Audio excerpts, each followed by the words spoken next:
So, first and foremost, are FBAs a true American culture? Well, um, what I found out a couple weeks ago, something I should have known all along, was that there's nothing more American than blue jeans. And I found out that blue jeans were basically, for all intents and purposes, created by FBAs during the slave trade. We wore those heavy cotton denims and dyed them with indigo. Wani, did you hear anything about FBAs and blue jeans during the slave trade? Didn't we create them? What was called the Negro cloth? I'm not sure who created it, but it was a coarse fabric that was, people didn't want to wear it until we made it Cool. poppin'. Yeah. Okay. Just like being a cowboy. Everybody wanted to be a cattleman. Nobody wanted to be a cowboy until we were cowboys. That was an insult. A boy, a houseboy, a cow, everything was a boy. And it was an insult. But now everybody wants to be a cowboy. Of course. See how that works? Mm-hmm. We got to put some magic on it. I've never even heard of cattleman.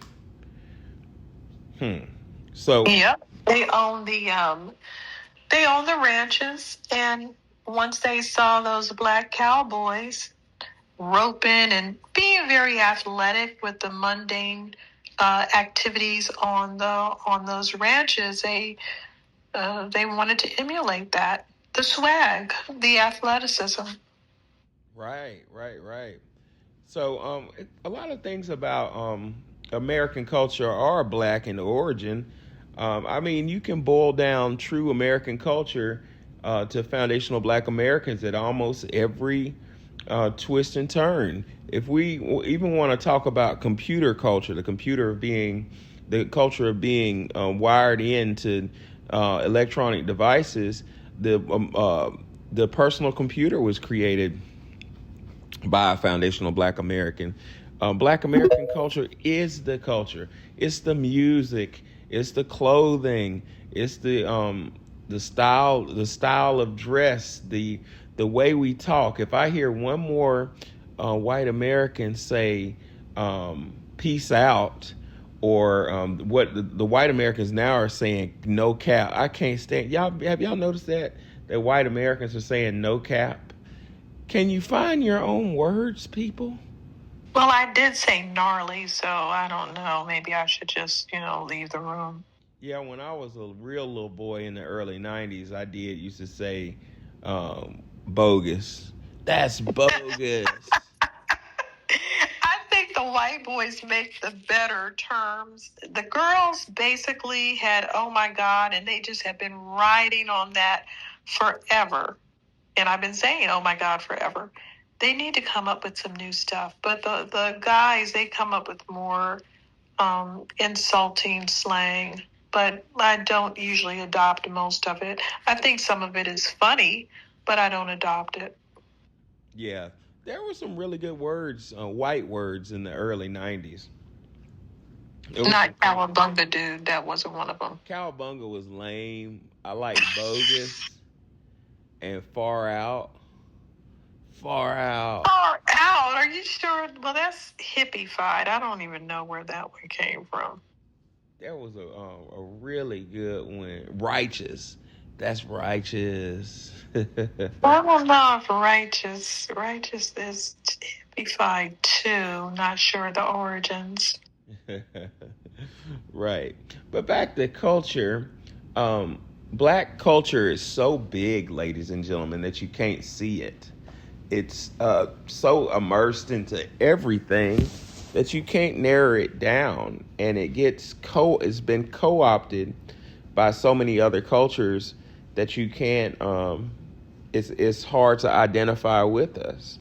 It's ridiculous. It's like, what would the United States be without Black Americans? I was telling my students today that America herself was founded on the basis of foundational Black Americans going to war, basically striking the 13 colonies, we, along with the native blacks, Native Americans, which basically were, for the most part, foundational Black American as well, like the Yamasee tribe and the like, we, striking the slave owner class, created the need for Benjamin Franklin to write the join or die letter. That letter, ladies and gents, was about us. Basically, Benjamin Franklin was saying, hey, white people, white slave owners, either we join together or these Negroes going to kill us. Therefore, hence, join or die. So we're not only are we true American culture, we are the fabric that created the ties that bind, that forced the creation of the Constitution. So everything about America is Black, foundational Black American, rather. Well, if you look at some of these other countries that don't have us in them, like Australia and Canada, what do they do? Yeah, Canada doesn't have any swag. No, they just keep sending, counterfeit individuals over here for us to prop up. They can't draw anything to themselves. So we know what the draw is. It ain't them. Because if it was, we'd all be flooding over to Australia to see what their music scene was all about and what their culture is all about. They basically had put a shrimp on the Barbie, and that was it. Boxing kangaroos, putting a shrimp on the Barbie, and some very terrible murders is basically what they're known for. And Canada, isn't that just, another state that we didn't get yet? Yeah, it's just freezing cold.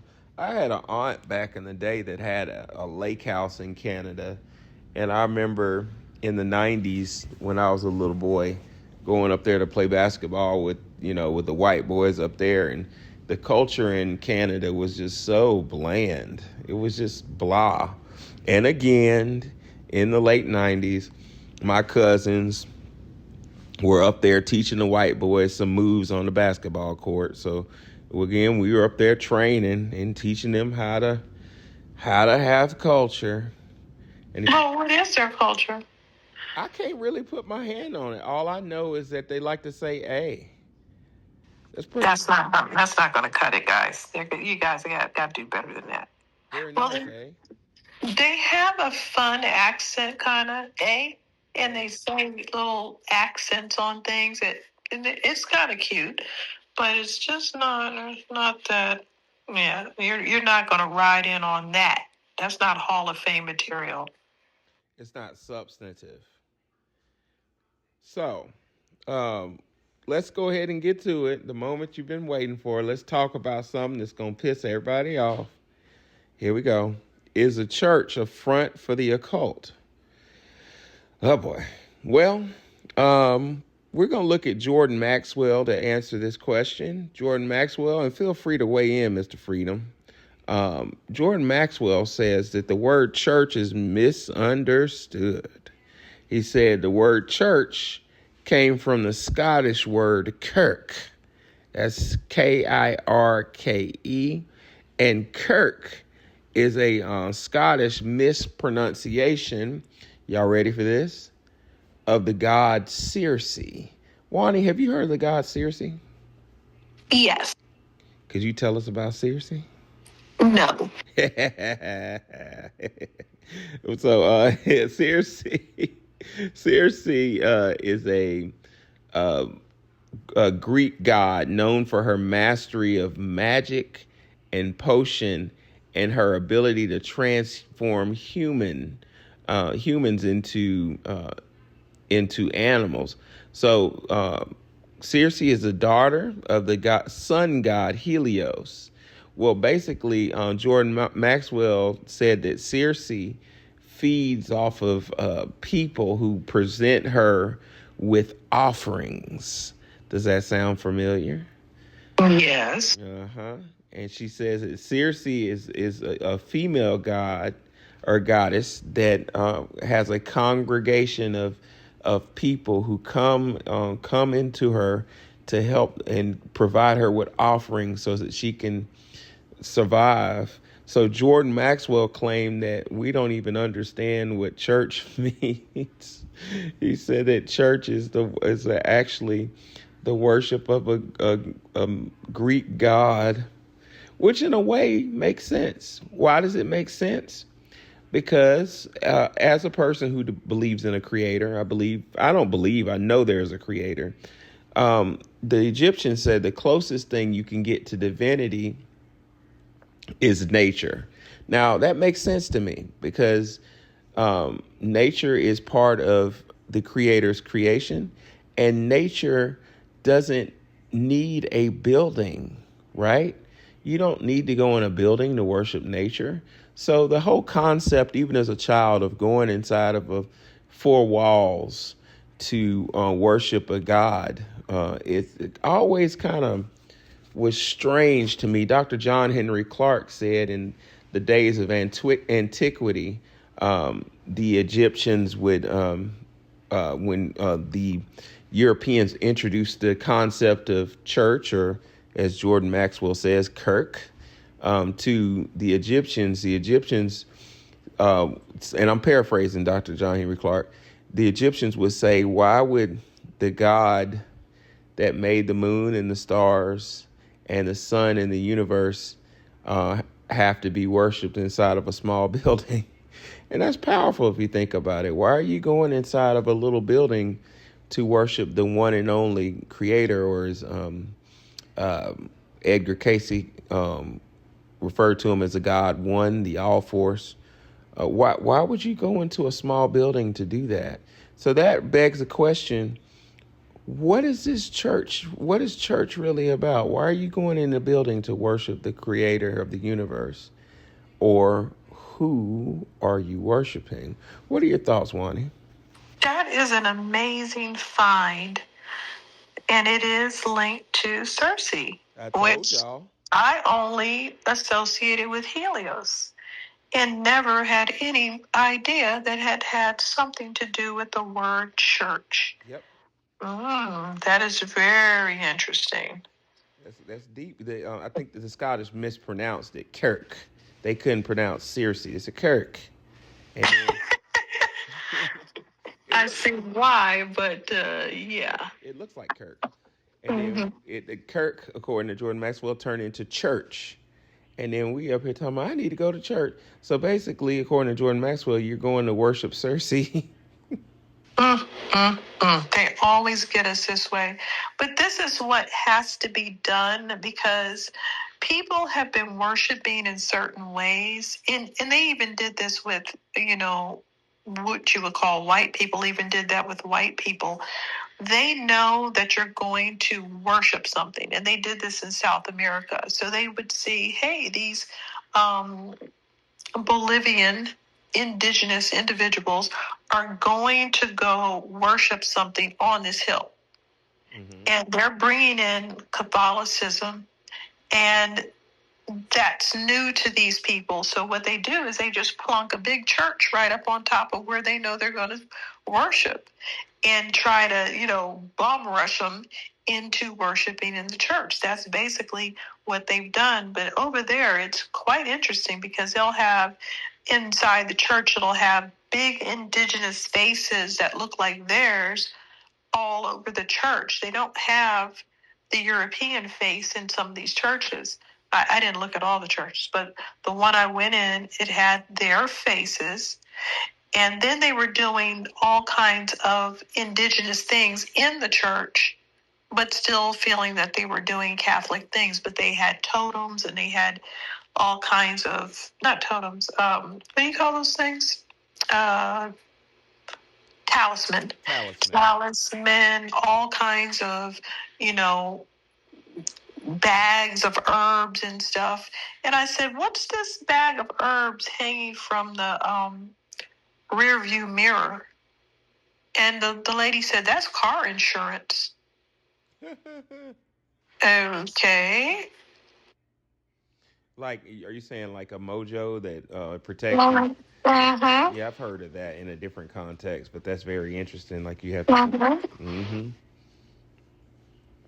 And they have it all mixed together. They have the witches market where you get, stuff to do witchcraft, but it's all intertwined. They're still doing their same rituals and their same ceremonies, but they blended it in with the church. So that's basically what they've done. Other people have abandoned all of their indigenous beliefs and are just worshiping the white images inside the church. So people are reacting to these churches in different ways throughout the world, but they are still they still got bamboozled into doing something based on the fact that they were doing something else, and that was kind of shoved in their face. Oh, well, I'm about to piss everybody off because, like I've said, maybe 100 spaces ago, the story of Christianity, or the Charist, the story of the bringer of gifts, is actually, from my historical research, true. I think it's accurate. However, if you go back to the origins of the modern day church, that comes from Justinian. And long story short, Justinian co-opted the story of the Charis, the story of Aset, Asar, Heru, the mother, the father, and the male. Well, let's just say the male aspect of God, the female aspect of God, and the creation. And Justinian and his minions, who were occultists, kind of skewed the message. So what am I trying to say? I'm trying to say that the original message of Christianity was one of spiritual science, and Justinian turned it into a dogmatic kind of ritual. And I can't help but wonder, was that intentional to take away the power of the original spiritual system, because the one of the Charis, the Christ, known as Jesus the Christ, his name, according to scholars, was Yeshua. He was I forgot the name of this order, but it was an order of ancient priests who were inducted in the mystery schools. And it says it in the Bible. It says that he went to Egypt to study in the mystery schools. But I'm just saying, where is that information? Where's that mystery school information? Why don't we get to go through mystery school education to reach those levels of enlightenment? That information's been hidden. So many books of the Bible have been removed that we don't know what the truth is. It's all skew. Literally, the word occult, ladies and gentlemen, means hidden. Did y'all know that? The word occult is not bad in itself. It means occultum, means hidden. So we're dealing with hidden knowledge. And what better way to hide true knowledge and absolute power than to replace it with like a distraction, And like Wani said, with respect to the church on the hill having some elements of truth, I think of modern day Christianity the same way, because the human mind rings with truth. We can tell, that sounds right. So it's a lot of truth in modern day religion, but the framework, the key elements are either missing or skewed away. That has us spinning our wheels. That's just my opinion. Now, one other thing I want to mention to prove my point about them just planting churches on other people's stuff until the people are beaten down and they just go along with it, is the fact that all of our holidays are pagan holidays.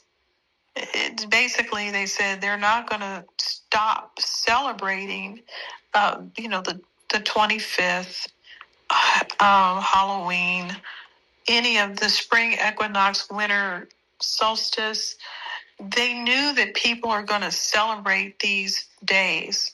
So they didn't try to change them. They just said, oh, no, Jesus was born on that day. Oh, Christmas, this happened on Christmas. Resurrection. So they knew that these days were going to be celebrated by people that were pagans. They had a lot of, like when you look at the archaeological finds, you see that they were worshiping a collection of deities.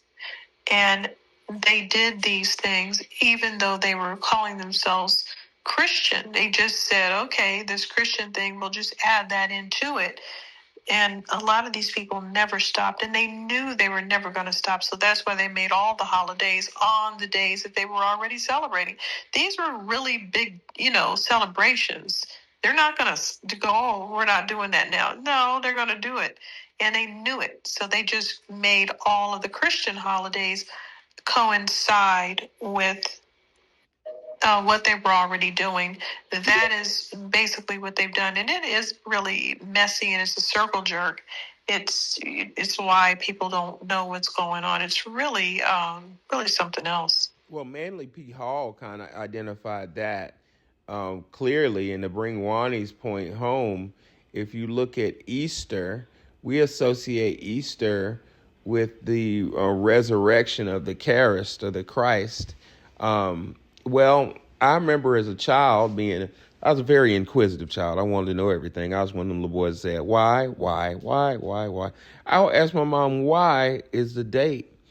If, Christ rose in Easter, okay, I can accept that. But why does the date keep changing? And my pastors couldn't answer it. My mother couldn't answer it. I later found from Manly P. Hall that Easter is not, it's an homage to the goddess, again, Esther. Did you know that? Ishtar. Okay, I said it wrong. Ishtar. Yes, I think it's both. Well, what's Ishtar the goddess of, Wani? I forget. What is it? Fertility. Oh, yeah. And that's why the bunny is involved. Yes. Easter is about basically making babies, and bunnies have a whole lot of sex. Yep. Kush, what's on your mind, love? What I was thinking about when we talk about religion and how it has been changed over time. When you were talking about Aset, Asar, and Haru, when you look at Christianity today, how it was changed from the Mother, the Father, the Son, the Holy Trinity is now, it has removed the female. So if you look at religion today, there are certain things that create an imbalance. It's in the image of masculinity or patriarchy or just some type of imbalance, which goes back to what you were saying early on about nature and certain other things holistically being, see my air quotes, religion and spirituality. But those who can't comprehend or process that, they take away these key elements and they reduce it down to like this very dumb, if you will, religious practice. So in my opinion, there's a difference in religious practice versus spirituality. So for people that can't process spirituality for one reason or another, when we start to talk about the difference between a carbon being and a carbon-based being, carbon-based beings are not going to be able to process certain things in the way that a carbon being does. And so, for instance, monotheism, reducing that down to just worshiping one God without really processing and understanding the attributes of that God. So for instance, a carbon being worshiping many gods, that appears to be monotheism, when in fact they may be focusing on a specific attribute of supreme being. So for instance, you have Amun and you have Ra. And you have all these other Egyptian, see my air quotes, gods. Somebody who doesn't understand those other gods being attributes of a supreme being, they're just like, well, you don't need to worship all those other gods. You just need to worship one God. That wasn't what was happening in some place like Kemet. They weren't worshiping just one God. They were also giving tribute to the attributes of the supreme being. So that's another thing that I notice about religion. Like, yeah, there'll be bits and pieces that may come from the original source, but for people that can't process it because they don't have what it takes, it being melanin, they don't have it to process. So they just reduce it down to what they can process, which is these very rudimentary things, and they regurgitate it to other people.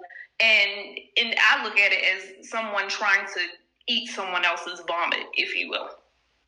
Yeah, it's very fascinating how people won't even, they will profess to, believe in something, which is okay. Beliefs are great sometimes. And let me give a quick disclaimer. I'm not taking away from anybody's belief. Sometimes that's all you have, and sometimes that's what keeps you going and, brightens your day. If so, more power to you. But if you're going to believe something, please read the documents that you say you believe in. Wani pointed out several months ago, well, maybe like 8 months ago, that the Elohim, which have been professed to be one God, is plural. And I did my research on the Elohim and found out that the Elohim is a total collective. Read the book of Enoch. You got people talking about Michael being an angel when Michael is a part of the Elohim. It's Mikael. It's a suffix. Well, El stands for Elohim. Gabriel, who's associated with Christianity and Islam. Remember, ladies and gentlemen, Muhammad was visited by the angel Gabriel, and it's Gabriel, Elohim. This is a collective. And if you do this research, it becomes interesting. It doesn't scare you away from the religion.